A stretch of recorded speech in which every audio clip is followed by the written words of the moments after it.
What's up, guys? It's Saturday morning. We're downstairs here in the Harley-Davidson room at the New England Motorcycle Museum on the first floor where the bar will be opening sometime in the future. Don't know when. This is our gym down here. Guys, this is where we've been training since gyms have been closed because of the COVID stuff. So we got a little private gym down here, pool tables, foosball. But today we've got a really awesome message for you, a history lesson of Indian motorcycles from none other than Carl Misuraca. He's our roaming diplomat here him and his wife run the museum on the weekends for us. So let's go upstairs to the second floor and say hello to Carl. Before we do, this is Christie's courtyard over here. I got to shut the door before I go upstairs. This is going to be the outdoor party area outside of the bar here. It should be the longest bar in Connecticut by our calculations. The room's a football field long. We're going to have a bar all the way down the back wall here. So it should be pretty badass for big parties, weddings, events, that kind of thing. And it's also first floor right here, West Main Street in the city of Rockville. On our way up, we'll say hello to Captain John Greer's stunning Honda CR500. Just a beautiful piece. John's been setting the bar pretty high on his builds. You've seen the one he did last week. He's got another one under construction. Stay tuned, you'll see that too, soon enough. That's where the dance floor is, up top there where the drums are on the stage on the far end. Seating for, well, the capacity is 600 on this floor, so the seating for about 150. This is the entryway. This is our poster for Motorcycle Mania, which is being postponed this year. Not sure exactly why, but hopefully we'll get through that. It is July 2020, brought to you by Old School Harley-Davidson. If you come here to visit the museum, go check out Old School Harley-Davidson. They're only about 2 miles down the road from the museum. They got t-shirts and new Harleys and service and parts and whatever else you want. So we're going up to the second floor here. This is the second floor of the museum. There he is. There's our historian, Carl. Look at that. Before 72Z1. It's awesome, that machine right there. Okay.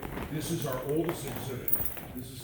Without further ado, we'll be coming to see our host of today's history lesson, Carl Misuraca. He's the roaming diplomat for the New England Motorcycle Museum. If you come here on a weekend, this is who you'll be seeing. Carl, what's happening, my brother? Morning, Ken. How are you? I'm doing really good today. It's a great Saturday, beautiful outside, nice and hot. Lots of bikes rolling into the museum. I hear you have a special history lesson today on Indian motorcycles. Awesome. Hey, folks, by the way, I'm Carl, your New England Motorcycle Museum roaming diplomat. Welcome to History at the Museum. Today's episode is going to look at the early history of Indian motorcycles, and it's something I don't think you can even begin to think about until you know a little bit about the background of the founders. And we're going to start with George Hendy. George Hendy, born in 1866, was a fan of everything mechanical, especially bicycles, at a young age. And in when he was 16 years old in 1882, he started racing high-wheel bicycles. By 1886, he was America's first cycling champion. He entered 309 events and won 302 of them. Okay, but is that some kind of a record? It's got to be a record. Got to be some kind of a record. Okay, one of his greatest events was he won the U.S. High Wheel Championship. This is an event that races high wheel bicycles on half-mile dirt tracks, and George Hendy set a lap time record of 2 minutes 27.4 seconds on that track. That's moving. Now, during this time when he was racing, he was also he was working on a new type of bicycle that were called safety bikes. And these were very unusual. They didn't have a high wheel in the back, and they didn't have a little wheel in the back. They had two equally sized wheels, front and rear. Okay, and George Hendy also, he got a reputation not only as America's first cycling champion, but he also built the highest quality bicycles that anybody could find. He imported his parts from Great Britain, and actually in 1892 he retired from racing and he started building bicycles full time in Springfield, Massachusetts. in 1897, he formed the Hendy Manufacturing Company. Later than that, in 1900, I mean, let me back up a little bit. Sales were brisk at the time. Bicycling was the #1 sport in the United States.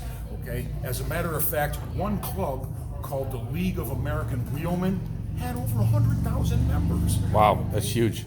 In the United States alone, there were over 300 companies building bicycles. Wow. George Hendy had the reputation for building the best. And he won all the races on him too, And right? he won all the races on him too, okay? I mean, that proves that winning races sells machines, and we're gonna see that on in Indians history. Let me go back to, in 1900, after George Hendy had sponsored racers, he sponsored events, and in 1900 he was at an event in Madison Square Garden, and he met a guy named Oscar Headstroke. Now, Oscar Headstroke also was a bicycle manufacturer and a racer, but Headstroke's big thing was these machines called pacer bikes. Pacer bikes were motorized bicycles, and at this trade show at Madison Square Garden,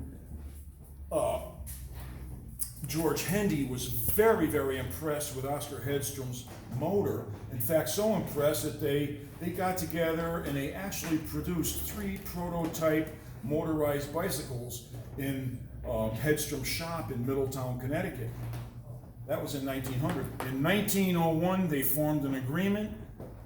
They became partners. George Hendy became president of the Hendy Manufacturing Company, and his job was actually securing financing, going out and setting up dealerships, and Oscar Headstroke became the chief designer and the chief engineer. Now, like I said, sales were brisk, okay? I'm gonna go over a little bit of history. 1904, they introduced this beautiful red color that's still with us today, all right? 1905, they developed the first V-twin. Now, the first few engines from 1902 to 1907 were produced by the Aurora Automatic Machine Company in Aurora, Illinois. They produced the first V-twin in 1905 that went into a race machine, but then in 1907, engine production was moved back to Springfield, and in 1907, they also produced their first V-twin street bike. Now things really started to take off. Another little bit of history, in 1908, a gentleman by the name of Irwin Baker purchased a 2-speed Indian. And now Baker lived in Indiana, and in Indiana at the time there was this huge facility being built for racing, and Irwin Baker took his 2-speed Indian and actually won the first motorized event ever held at Indianapolis Motor Speedway. Wow. Okay, now while we're on the subject of Irwin Baker, who's actually his name, they gave him a nickname called Cannonball Baker. He made the famous Cannonball run in 1914. But before that, in 1912, he purchased another Indian 2-speed, and he drove this thing over 14,000 miles. He drove it from Indiana down to Florida, steam shipped it across, rode around Cuba, steam shipped it to Jamaica, rode it around Jamaica, steam shipped it from Jamaica to Panama, rode it around Panama, shipped it up to San Diego, and he competed in endurance runs for a couple years. And then in 1914, he decided to do a cross-country run. He took his Indian in 1914, started in San Diego, went cross-country to New York, and he set a record, and his time was 11 days, 12 hours, and 11 minutes. And after that, he just continued on. I just want to say a little bit about Cannonball Baker because we all talk about how much we ride. Let me tell you something about Cannonball Baker. He made 114 cross-country trips Holy on moly. motorcycles. Boy, I feel like a total failure. How do you even come close to matching that Now guy? that timed up, I'm sure we didn't have the greatest interstates that we do now, but that covered over 550,000 miles. That's like dirt roads, a lot of it back then, right? On 1914. With no motorcycle. suspension, really. Except for the So, seat. But listen. his back hurt on his last few years, huh?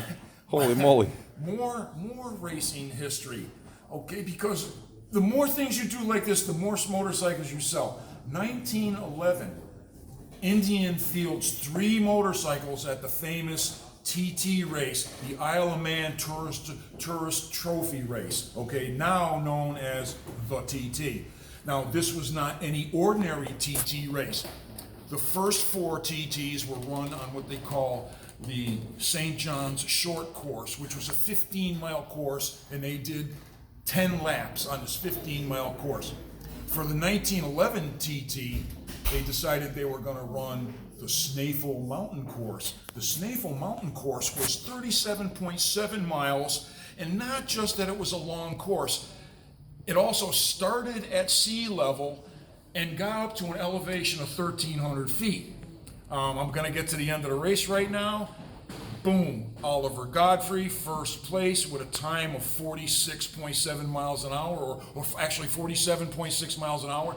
Second place was a guy by the name of Charlie Franklin, okay, 46.8 miles an hour. Third place was a guy by the name of Morehouse. What was his? I forgot what Morehouse's first name. But okay. Go ahead. So meanwhile, after winning the 3 first spots at the TT, okay, now you think winning races sells motorcycles? That was in 1911.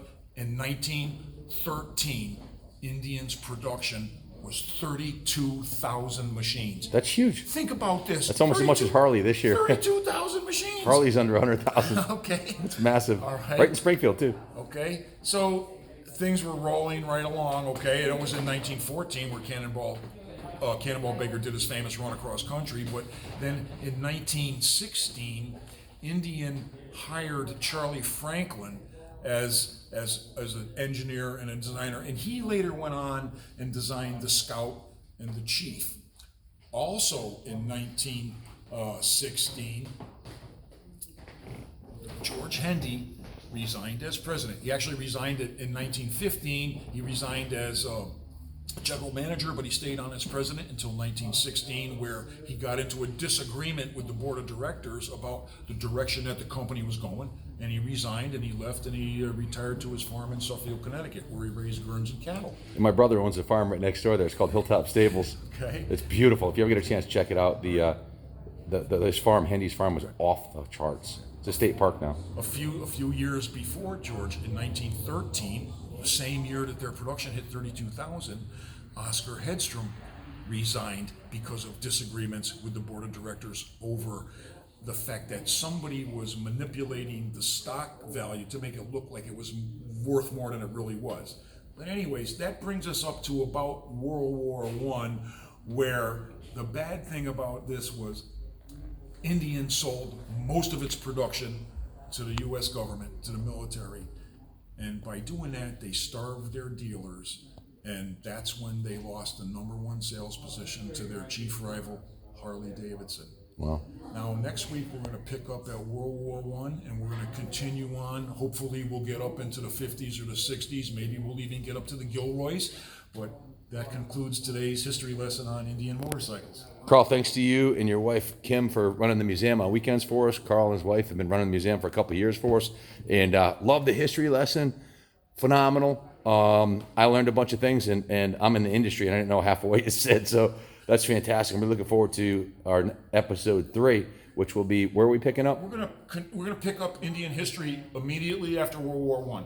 Awesome, Okay, awesome. We're gonna go through the Depression What- and into the 30s. World War I, so maybe this one might have been involved? Well, the thing is I did a little bit of research, and actually Indian never got selected. This 1942, it's actually a 30 cubic inch Scout. It looks really nice. It never got selected to serve our country. So this is probably like brand spanking new, no miles on it. Okay? Wow. Come down, make Ken an offer. Hey, these aren't for sale, folks. But how about this one here, Carl? This is a 1941 Chief. This is designed for the police, of course. This is so gorgeous. I mean, look at it. It's got the red lights. The cops had it good, huh? Okay, they had it good. Cops had their own fix-a-flat right here. This is a canister of fix-a-flat. If I take this off, it screws right onto a tire. This is just a gorgeous machine. Okay. Carl, thank you so much for You're welcome. all the history today. I'm looking forward to next week's lesson. And stay tuned, folks. More great things to come here at the New England Motorcycle Museum. Thank you, Carl. You're welcome. Everybody have a great weekend, and God bless America.